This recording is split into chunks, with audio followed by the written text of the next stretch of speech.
it was evening, the disciples of Jesus went down to the sea, embarked in a boat, and went across the sea to Capernaum. It had already grown dark, and Jesus had not yet come to them. The sea was stirred up because a strong wind was blowing. When they had rowed about 3 or 4 miles, they saw Jesus walking on the sea and coming near the boat. And they began to be afraid. But he said to them, "It is I, do not be afraid." They wanted to take him into the boat, but the boat immediately arrived at the shore in which they were heading.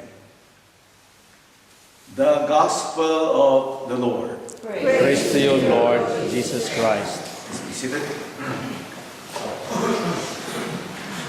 So remember, since Easter Sunday, which was 2 Sundays ago, April 14? 21, sorry.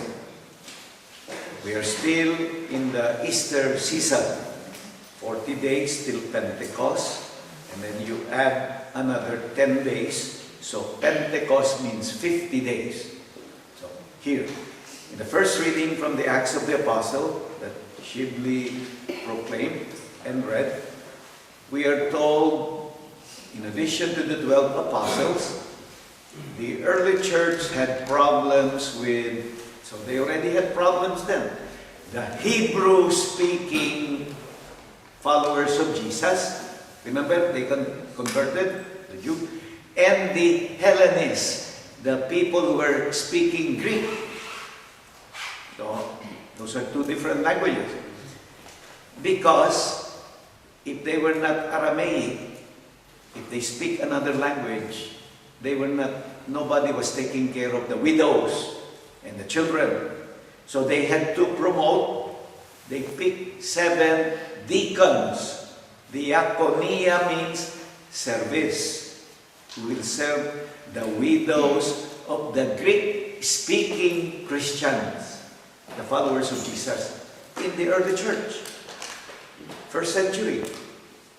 Right? So, if many of you are thinking, how come we still have problems in the Roman Catholic Church today?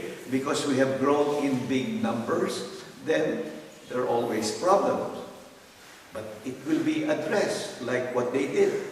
They picked 7 men, deacons, and they started taking care of the Greek-speaking Christians. Right. So, why are we here in the place of Turin?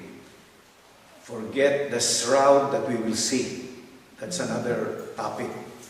Remember, you've been hearing Don Bosco, John Bosco took care of the young people, the youth. Now, you and I believe in your own families or any countries, there's a saying, the hope of the future lies on the youth. So why not the hope is for senior citizens like you and me? Not because we're hopeless, no. We already did our part. We're about to, yes, we're about to rest. So the hope, I'm not saying we're hopeless, but we have done our part, so the hope rests on the young people. As I look around at our group, who are young here, I think only Christine. No, you're not young. Only the daughter of Ria. We are realistic. So, now remember, why am I sharing you with this reflection? If you look into what's happening in the Catholic Church today, listen, I want all of us to pray. Remember all the scandals all over the world of priests not taking care of the young people. Instead, we abuse them. Wow! John Bosco is not happy. He took care of the children and the poor children. How come in wealthy countries we don't love the young people? We take advantage, not you and me. Some priests take advantage of young people. That should never happen. Even one child. Look into your own children. You will never do that.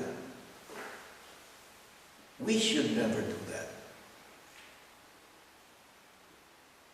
So what? To connect with the gospel, in spite of all the problems, we are assured by Jesus. What's the phrase I want you all to remember?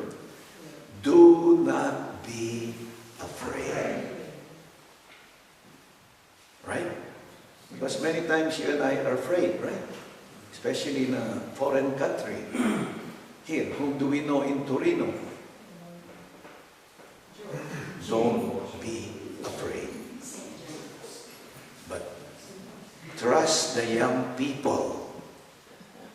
Simply because they are raised differently from your time and mine. Many times they look at me, they're very good in computers, cell phones, and all this stuff. That's how they are raised now, not how you and I were brought up. So we have to understand them. They are different. Yet make sure that you, the parents and grandparents, will somehow instill in them the love of Jesus for the young people, for the youth. Especially during the time of the early apostles, the early Christians, the children of widows. You know why do we take care of the widows? Because the men are gone. They are not able to take care of their children and family. So we, especially those of you who are widows, I'm praying for you. We're praying for you at this Mass. Because you have lost your husbands and you seem like everything is falling apart. But rest assured, God, our Blessed Mother, Mary, Help Christian, will take care of each and every one of us.